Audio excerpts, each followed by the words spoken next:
Hello guys! Hello para to sa lahat ng Cancer. Cancer, alamin natin kung anong messages, vibration, gabay, energy para sa inyong lahat. This is general weekly tarot reading para sa lahat ng Cancer. Tingnan natin.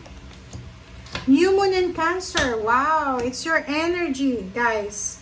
Energy mo yan eh. So, sinasabi ng baraha mo, first card mo Cancer, na merong new beginnings, merong magsisimula na parating para sa iyo Cancer. It's either new job, new career, new love life, new thoughts, new energy, new mindset, new ideas, new inspiration, new motivation na posibleng darating sa iyo. So, kinakailangan mong mag-relax. Just sit back and relax and hintayin mo siya. Kasi merong magsisimula.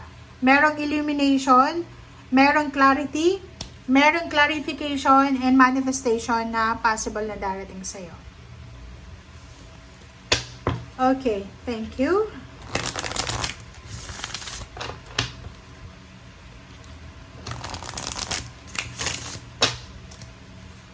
Okay, next card natin. Next card natin is Wisdom. So, yun.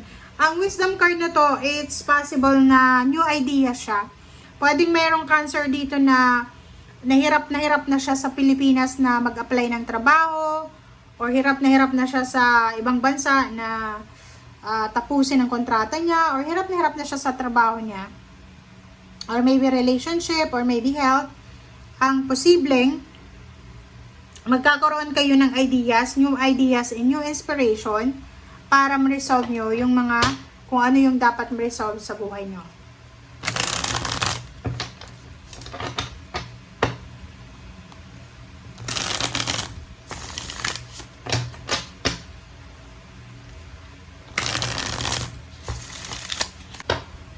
Okay, Cancer.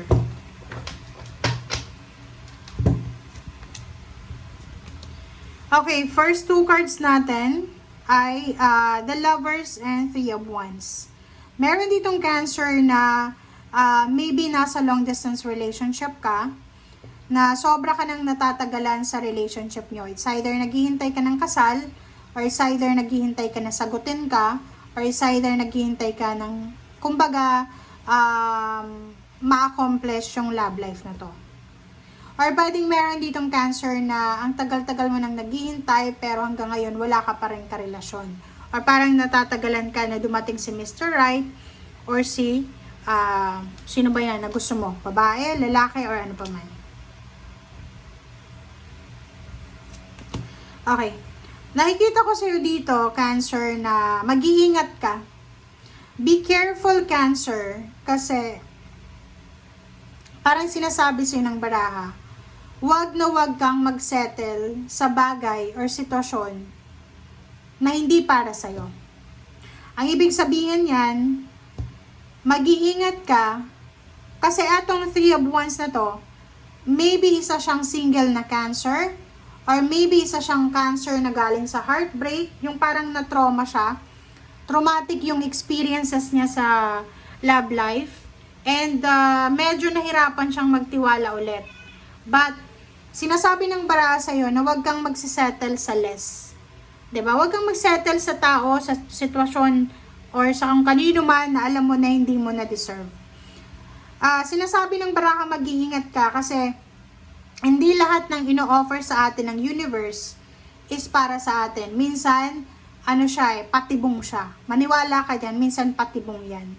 So, sinasabi sa'yo dito ng baraha Cancer na mag-iingat ka kasi kung love life yung pinag-uusapan natin dito, possible na etong love life na hinihintay mo pwedeng lukuhin ka, or pwede kang pinagpaplanuhan ka na itong iwanan. So, pwede kang masaktan, pwede kang maging imbalance lahat sa'yo. Kasi dahil sa pain and heartaches yun. 'Di ba? Okay. Queen of Swords.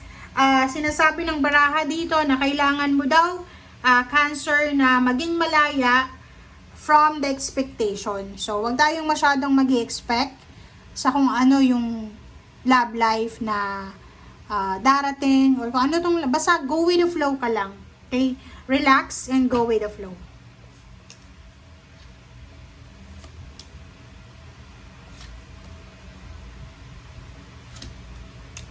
Okay, itong 4 cards na to, kung makikita mo, meron ka dito, Cancer, na gustong proteksyonan. Yung parang may Cancer dito na kahit pagod na siya sa pag-aayos ng relationship, pagod na siya sa pag-aayos ng, kumbaga, ng kanyang relationship with the employer or with the boss, with the company, still, ilinalaban niya pa rin. Tingnan mo, 7 of Wands and 9 of Wands. So, 7 of Wands, sinasabi ng baraha na pagod ka ng ilaban, pagod ka ng lumaban sa hamon ng buhay, pagod ka na Cancer na ilaban yung karapatan mo, yung love life, or pagod ka nang maghintay kung sino ba yung darating. Yun nga, nandito yung 4 of Swords, relax, New Moon in Cancer. Sinasabi sa'yo, Cancer, na kailangan mong mag-relax. Huwag kang masyadong ma-stress, huwag kang masyadong ma-pressure. Okay?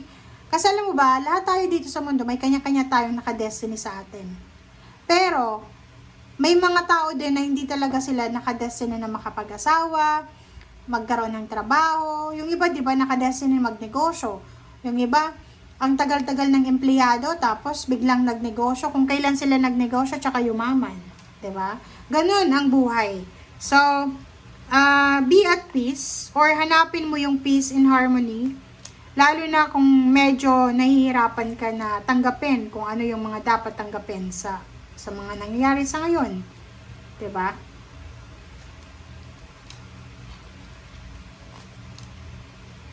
Okay. 'di ba? So, sabi sa dito ng baraha, huwag tayong masyadong mag-focus sa nakaraan, Cancer.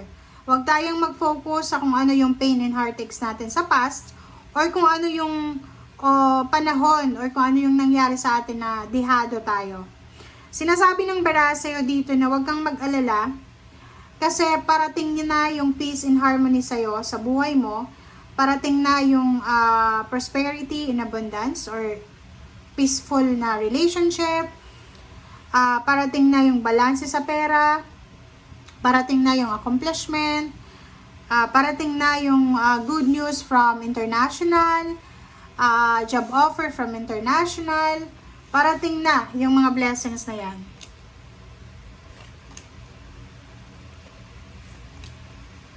Okay, so yung last 4 cards mo dito, sinasabi ng barahan na kung nag-iisip ka ngayon na, like for example, isusuko mo itong pangarap mo na to sa buhay, magdalawang isip ka. Kailangan mong mag-focus sa kung ano yung kumbaga darating. Kasi ang baraha mong ito, lahat ito nagsasabi na masyado kang nakafocus sa past mo. Na yung sobrang pag-focus mo sa past, yung nangyari sa'yo sa past, akala mo mangyayari din to sa kasalukuyan or sa hinaharap. Na pwedeng yan yung nakakahadlang para sa financial success, or para sa travel, para sa relocation, para sa transformation, para sa balanse, or para sa blessing na dapat ay pumasok na sa buhay mo. So, tingnan mo dito yung King of Swords. Yung King of Swords, sinasabi sa iyo na kailangan mo nang itatwa, i-let go, i-abandon na yung past mo, and mag-focus ka na dito sa kung saan na direction ka papunta. Kasi yung direction na yun na pupuntahan mo, ay siguradong naandyan yung 9 of Pentacles. Yung 9 of Pentacles, that is your dreams, your wishes, your desires, your manifestation. So, time to let go of your past, time to move on, time to start over, time to welcome kung ano yung parating. Okay, thank you guys for watching, and see you again. Bye!